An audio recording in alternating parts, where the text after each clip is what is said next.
Hey everybody, Mr. Covey here, and this is the first of 3 videos dealing with graphing rational functions. Okay, so this should be watched after we do that in-class activity on the block day, and I'm going to go through how to graph a few rational functions here. So these are rational functions because they are a fraction. Okay, the best thing to do with rational functions always is to factor if you can. So in this case, we can only factor the denominator. Difference of 2 squares, it factors to x plus 2, x minus 2. Okay. Our goal is to graph this, but in order to graph it, it really helps if we identify some of these characteristics over here first. So because it's a fraction, remember that if you have a fraction, you cannot have 0 in the denominator. So any number on top divided by 0 is not 0, undefined. Okay, so you can't have 0 in the denominator. So looking at this fraction, if I set my denominator equal to 0, well, that happens when x equals -2 and positive 2. Sorry, positive 2.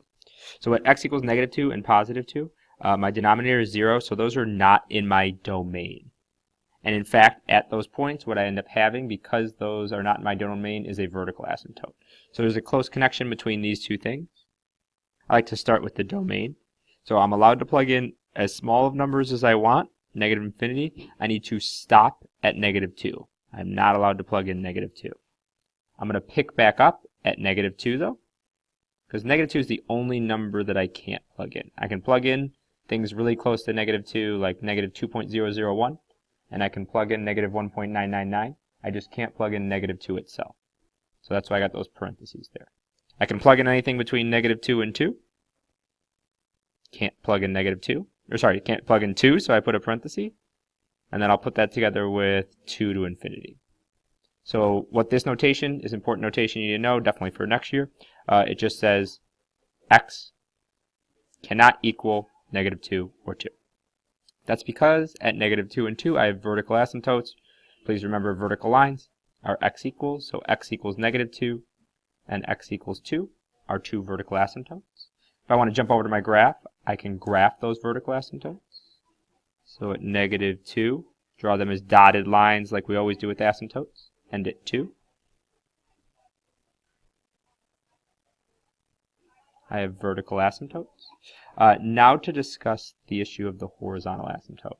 So you'll remember from class, what we need to look at is the degree of the numerator. The degree of the numerator compared to the degree of the denominator. So the numerator has degree 0 really, because it doesn't even have an x. The denominator has degree 2.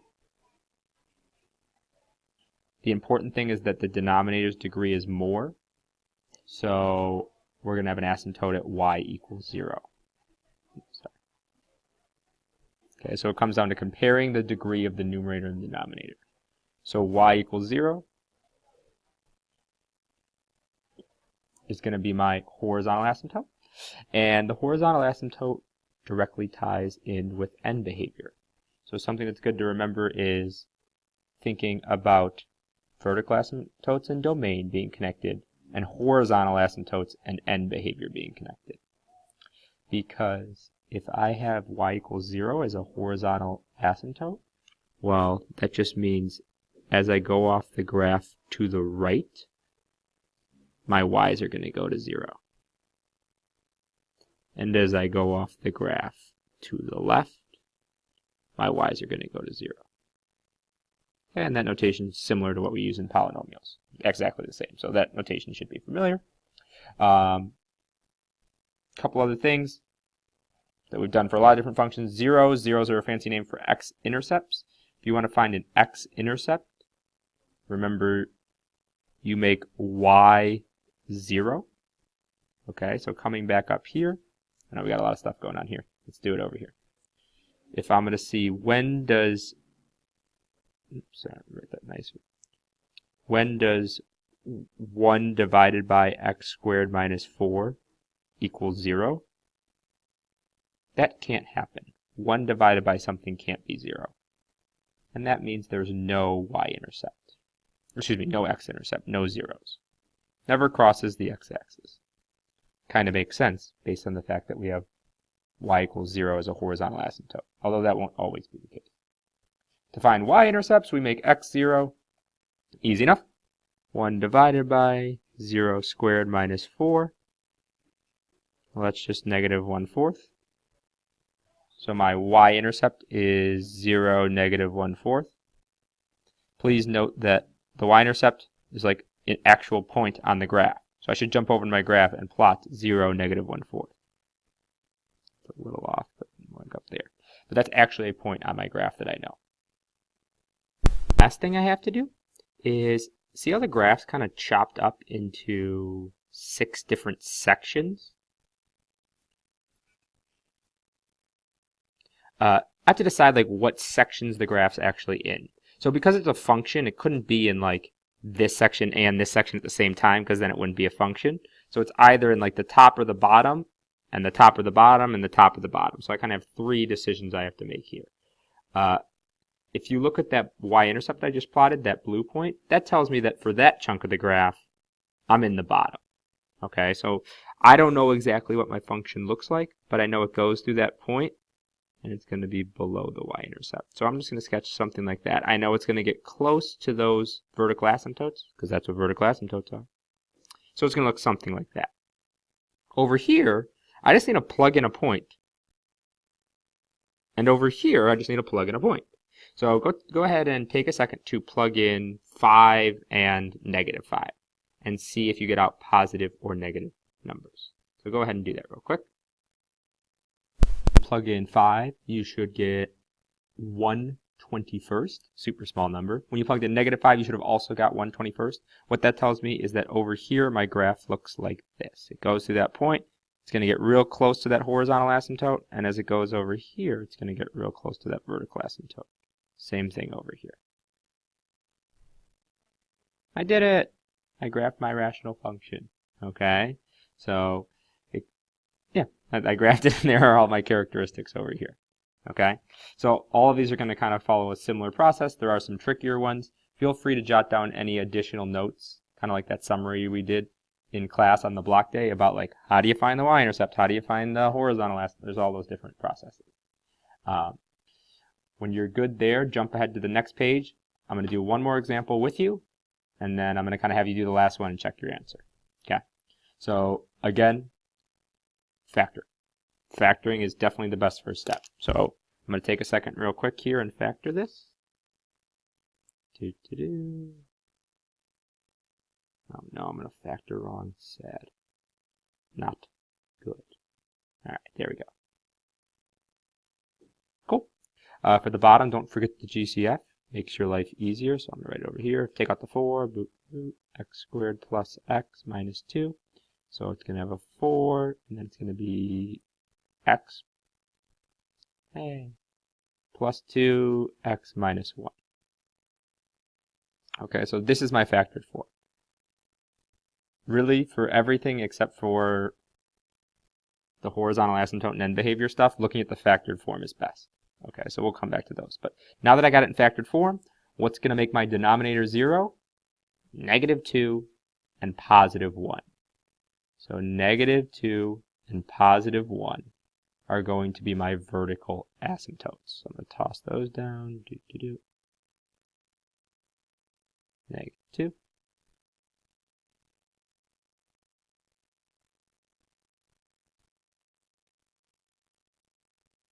Cool. Remember that vertical asymptotes are directly tied in with domain. So those are the points that I cannot have. The way to write that in interval notation is I can go up to negative 2, but I can't hit negative 2. I can go from negative 2, not hitting it, to 1, cannot hit 1. That's why I'm using these parentheses, and then I'm allowed to go from 1 to infinity. Those are all parentheses. Cool. Next thing, horizontal asymptote. In this case, I have a slightly different situation. The degree of the numerator and denominator is both 2. They're both squared. So then I got to look at the ratio of the coefficients.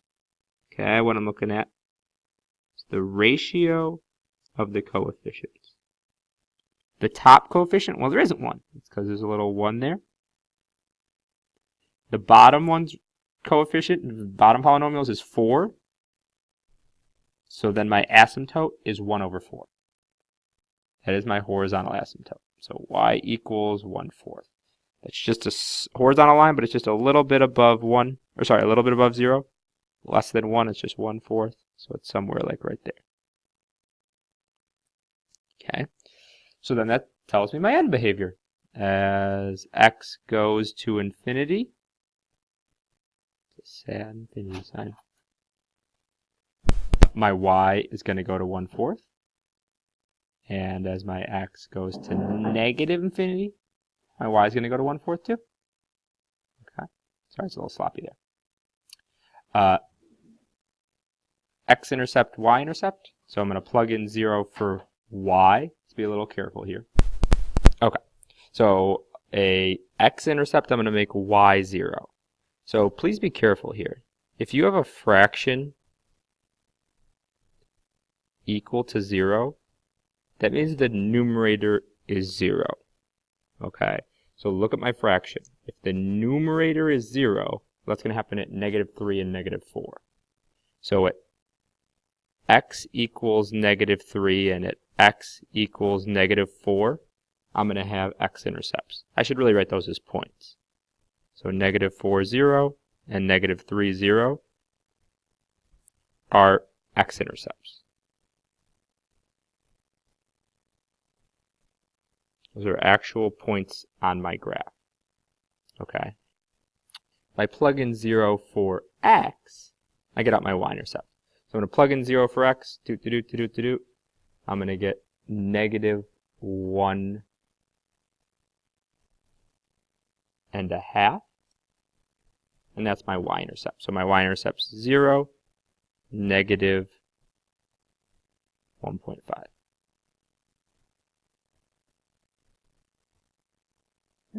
So I got my x-intercepts, I got my y-intercept. I am ready to roll. I'm ready to sketch my graph here. I actually know a lot of things about this graph, but so I definitely know, like right here, it looks like this.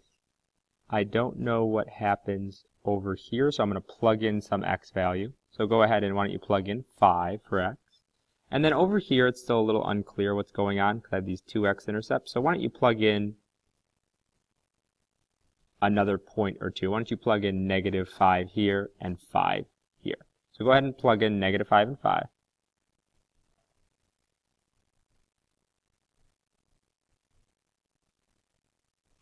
And to clarify, because we're not using our calculator, I just need to get kind of like a rough estimate of where it is. In other words, really whether it's positive or negative is the important information. So 5 is a slightly positive number, a little bit above our asymptote. -5, positive number slightly below our asymptote. Based on that, I know my graph goes up over here like that, and over there. And then over here, it looks kind of weird that I have these two here. It actually ends up going like that up there. Why does it curve up instead of down? You might plug in one extra point to see that. So maybe if you plugged in -2.5, you could see that it actually shoots up and shoots down. So plugging in more points will help you get that shape there. The important thing is the characteristics, because they definitely give you the overall look at what the graph looks like.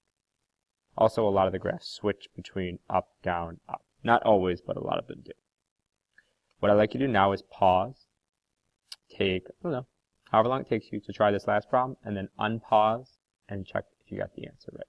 Okay, so this is what I ended up getting. Just to go through my process real quick here, I factored the numerator and denominator, found my vertical asymptotes in my domain. There was no horizontal asymptote because the numerator of the degree of the numerator was greater than the degree of the denominator. I plotted my zeros, my x-intercepts, and then I kind of sketched this graph. Alright, so you can go ahead and move on to the practice problems. There's an answer key up on Schoology, and we'll keep working on this. Thanks.